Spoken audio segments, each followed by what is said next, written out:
دور دراز Pacific ocean میں موجود یہ ہے پومپی آئیلینڈ، جو اپنے مینگرووز کے جنگلات کے نیچے ایک ایسا راز چھپائے بیٹھا ہے جس کو دیکھ کر انسانی دماغ دنگ رہ جاتا ہے۔ اوپر سے دیکھا جائے تو پومپی آئیلینڈ صرف جنگلات اور مینگروو سے بھرا ہوا ہے، لیکن حقیقت میں اس جنگل کے نیچے چھپا ہے روحوں اور آتماؤں کا شہر۔ جی ہاں، ایک ایسا شہر جہاں یہاں کے لوگ جانے سے بھی ڈرتے۔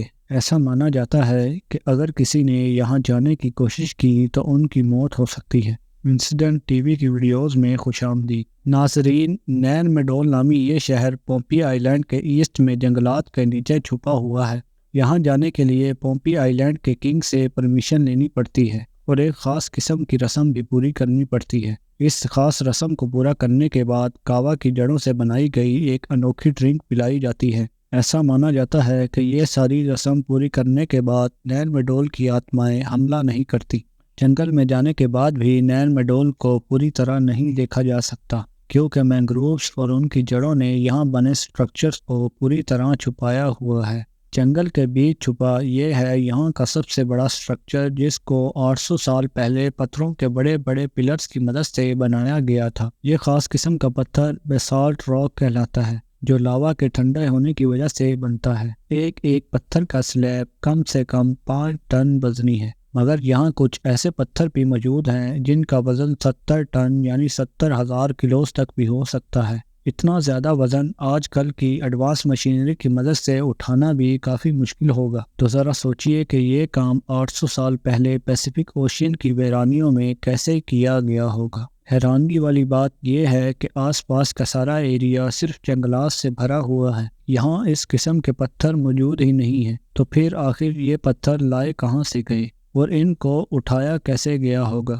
اس کی اصل وجہ جاننا کافی مشکل ہو سکتا ہے، کیونکہ نہ ہی یہاں کی کوئی ریٹن ہسٹری ہے اور نہ ہی کوئی ایویڈنس۔ اس پورے شہر کو اچھی طرح اسٹڈی کرنے کے لیے یہاں کے مینگرووز کو کاٹنا ضروری تھا۔ فزیکلی یہ کام تو پاسبل نہیں، لہٰذا ٹیکنالوجی کی مدد لینے کا فیصلہ کیا گیا۔ لیڈار سکیننگ ڈیوائس کو ڈرون میں انسٹال کر کے اس پورے ایریا کی سکیننگ کی گئی۔ لیڈار سکیننگ مکمل ہونے کے بعد جو رزلٹ سامنے آیا، اس نے اس پورے ایریا کے چھپے ہوئے سٹرکچرز کا ایک شاندار منظر پیش کیا۔ یہاں درختوں کے نیچے چھپے قریب 90 سٹرکچر ابھر کر سامنے آ گئے۔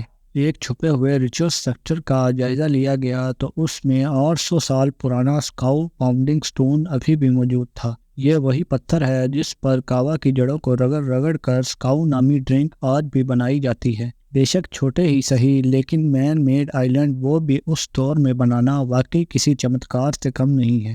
آپ کو یہ بات جان کر حیرت ہوگی کہ نین میڈول کے تمام سٹرکچرز میں لگے بیسالٹ راک کا وزن 7 لاکھ ٹن سے بھی زیادہ بنتا ہے۔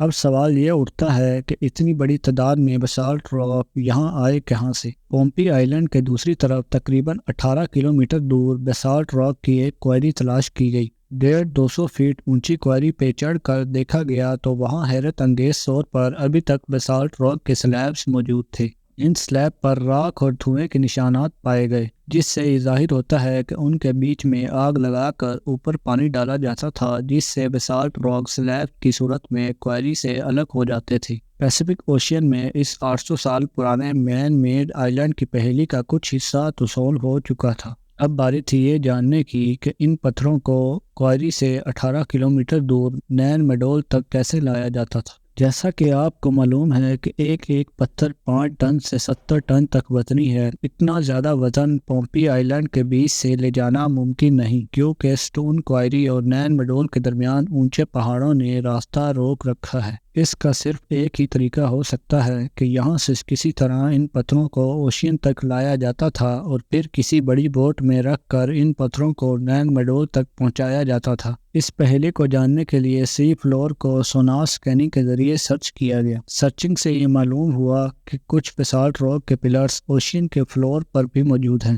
جو کہ شاید ٹرانسپورٹ کے دوران سمندر میں گر گئے ہوں گے۔ یہ بات تو ساتھ تھی کہ اتنے بڑے پتھر نین میڈول تک سمندر کے ذریعے ہی لائے جاتے تھے۔ اتنا بڑا سفر بغیر جی پی ایس اور ایڈوانس اکوپمنٹس کے کرنا اور کئی صدیوں پہلے مین میڈ آئیلینڈ بنانا یہ ظاہر کرتا ہے کہ یہاں اس دور کی رولنگ ایلیٹ رہتی تھی۔ لیکن ابھی بھی کسی کو یہ معلوم نہ ہو سکا کہ اتنا بڑا سسٹم چھوڑ کر یہ لوگ آخر کہاں چلے گئے۔ کیا یہاں کوئی نیچرل ڈساسٹر آیا تھا یا پھر ان کو سمندر نگل گیا؟ امید ہے کہ انسیڈنٹ ٹی وی کی یہ ویڈیو بھی آپ کو پسند آئی ہوگی۔